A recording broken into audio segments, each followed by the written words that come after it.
How to top up Freetrade account. First, download the Freetrade application from Google Play Store or App Store. Then log in to your Freetrade account. After login on homepage, click on Account in the bottom right corner. You should be taken to a screen that looks like this now. At the bottom, you can see I already have a linked bank account. Click on Top Up.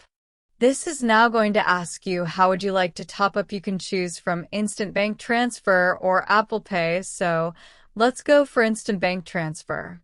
Once you do this, it's going to ask you how much you would like to top up. So in here, you want to enter in the amount of money that you would like to put on your Freetrade account. Then click Continue. Now here, select your bank. Then it will take you to your banking app for further step.